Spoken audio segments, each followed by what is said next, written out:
Thank you, everyone. Thank you for being here. This is a great morning. It's a little rainy, but it's a terrific morning because we're all coming together. This year, as many of you have heard me say, has been a very difficult budget year.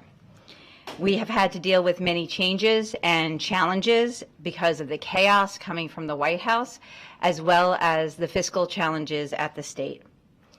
And over the last few months, as a council, we have listened, we have discussed, and we have made tough choices.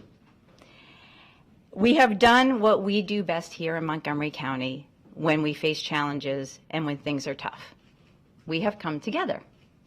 And that is why today I am so proud to stand with our Montgomery County Board of Education President, Julie Yang, our Montgomery County Schools Superintendent, Thomas Taylor, and our County Council here.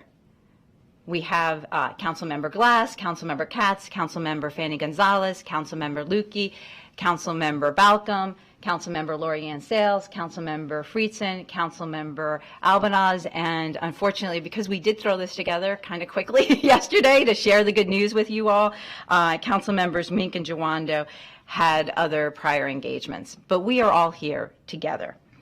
And we're here together to announce an essential funding proposal that reinforces and uplifts our commitment to students and their families, educators, school administrators, and our entire school staff. Through an unprecedented level of openness and collaboration, we have developed a path forward that will provide the resources needed to provide Montgomery County Public Schools with the resources it needs in the fiscal year ahead. I want to take a moment and I want to thank our superintendent, Dr. Taylor. Thank you so much for the collaboration and the partnership during these very, very difficult times we are all facing. And it looks like because of the tough decisions and reductions our council made over the last few weeks to our county budget, and I want to particularly thank Council Members Katz and Albanaz as they chair public safety and our HHS committees, how that we went through those budgets. And I just want to thank you both for your leadership as we went through those budgets this year. With the work we've done on our county budget and this plan we have for MCPS, we have a path forward this year to pass a budget without an income tax increase, and to fund our schools and essential services to address housing, food insecurity, and many of our other social services. And I also want to thank our board president, Julie Yang, because it's important that we have these ongoing conversations and such a deep partnership and mutual respect. And I just want to say thank you for all you're doing on the Board of Education this year. Thank you. So we're putting forth a collaborative plan that the full council is going to take up later this week that would provide MCPS with 99.8% of the FY26 funding requested by the Board of Education.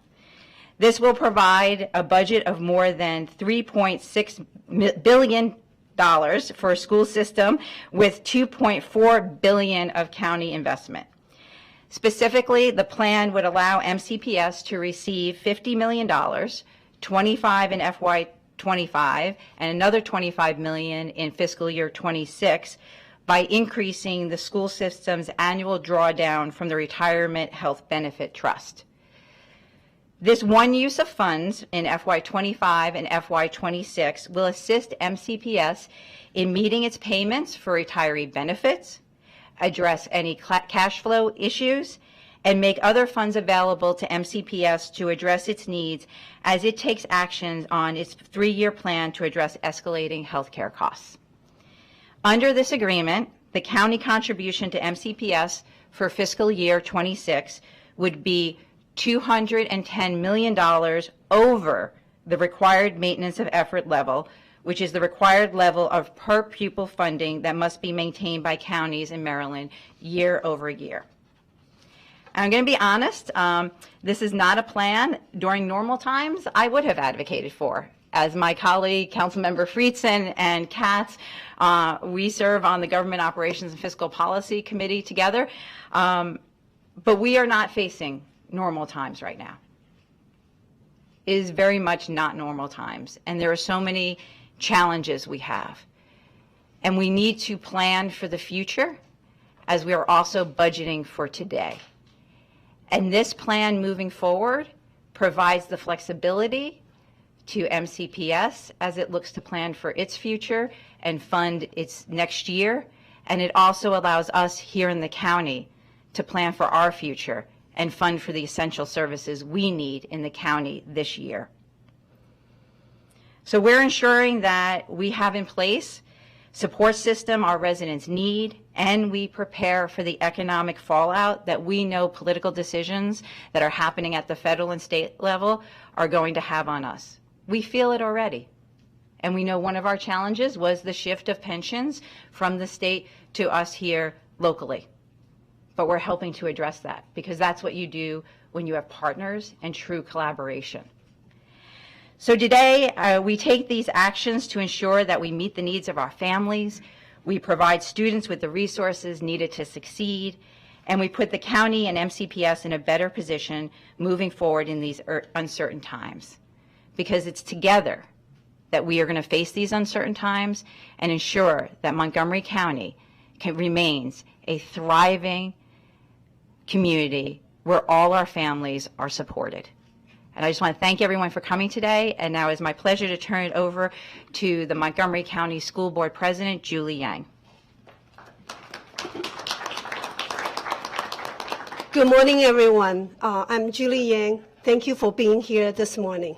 First, I want to thank Council President Kate Stewart right here and the entire County Council for stepping up during this time of physical challenges and uncertainties.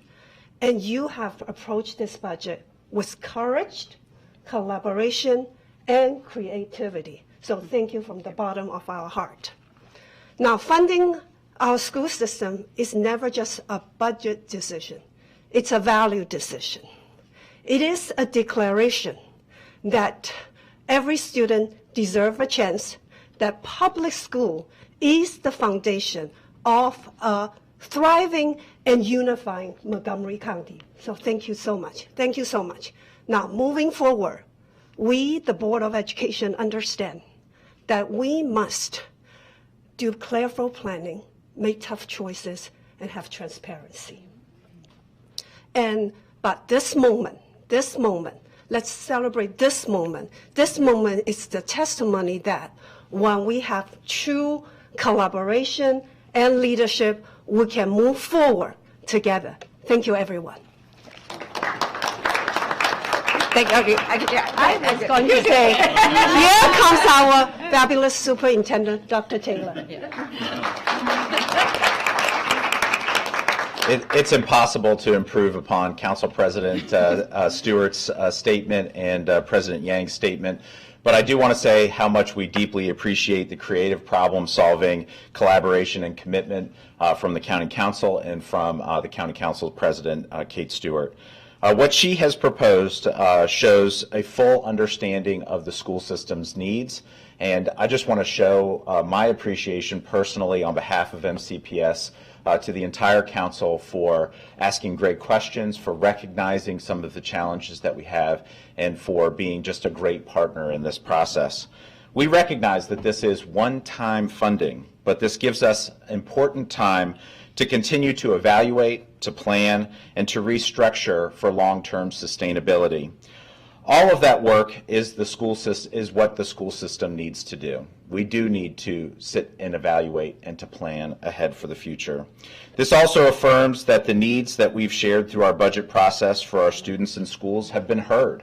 And we want to thank you for listening with open ears and open hearts to the challenges that we face, whether they be self-inflicted challenges or challenges that are circumstantial and carving out that path forward.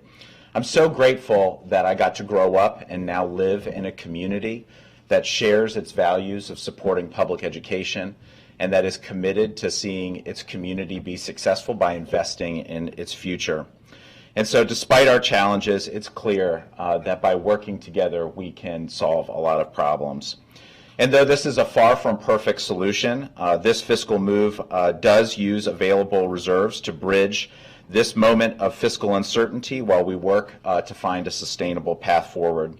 We now must continue to assess our needs and develop a thoughtful plan about what we do next. So on behalf of MCPS, I just want to conclude and briefly say thank you very much, and to express our gratitude on behalf of the entire system, and to stand with our Board of Education in saying thank you for creating a very creative and an effective path forward for this particular time. Thank you. Thank you.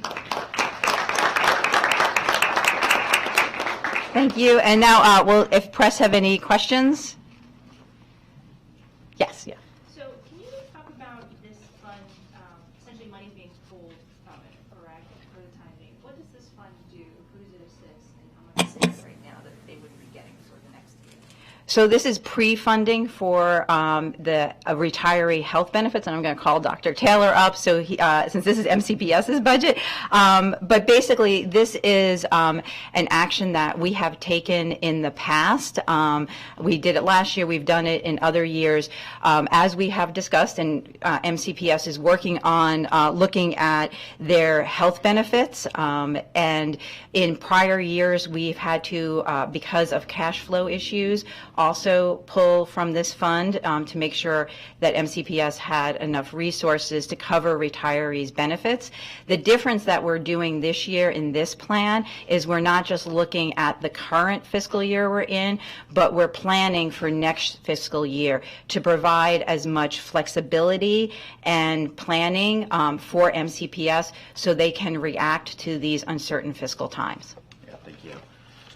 One of the biggest components of this year's budget proposal that the Board of Education sent to County Council was to fill a hole in the employee benefits plan that had fallen into deficit. Now, I will say that it's never a good time to use one-time funds for an ongoing expense unless it is a genuine emergency. There's a lot of economic uncertainty. This does buy us the time to evaluate the impact of that economic uncertainty, and it does give council a little bit of time to figure out the best path forward from a revenue standpoint while we actually are solving some of the solvency issues.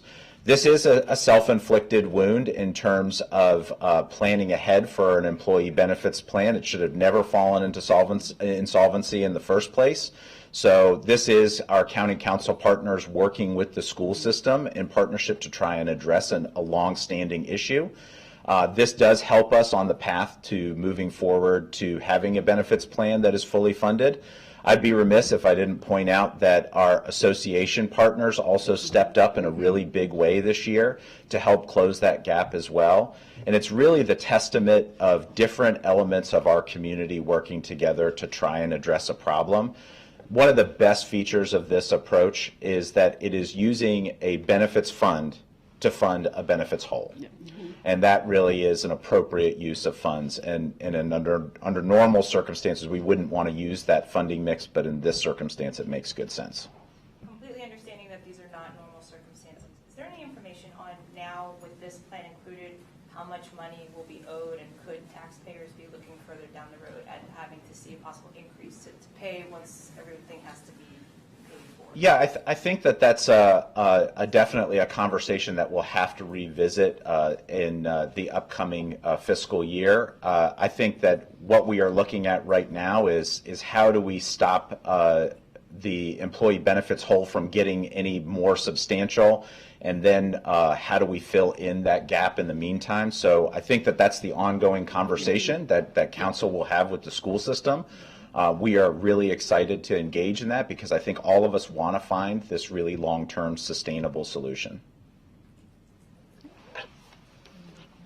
Great, and I'll just add that, this is something that the county council has been looking at as a full council. Back in the fall, we did do a deep dive into the employee benefits plan, and so this is, again, just an ongoing conversation and why the collaboration and partnership is so important that we have right now. Ginny? I just want to make sure I'm understanding. So is the the like 0.2%, because you said it's 99.8% of the money that's being funded. Is that 0.2% coming from this plan, or is that a separate cut? So what the school board request, we are able to fund, it was $268 million was the school board request for the MCPS budget in FY26. We are able to fund $210 million, and then we had that bridge to get to their full request. And so doing this plan that we just talked about, that accounts for $50 million in one-time funds. What we are short in meeting the full request from the school board is that $8 million. And part of that is because of the pension shift down from the state. Is that all the numbers break out? Okay. Yeah.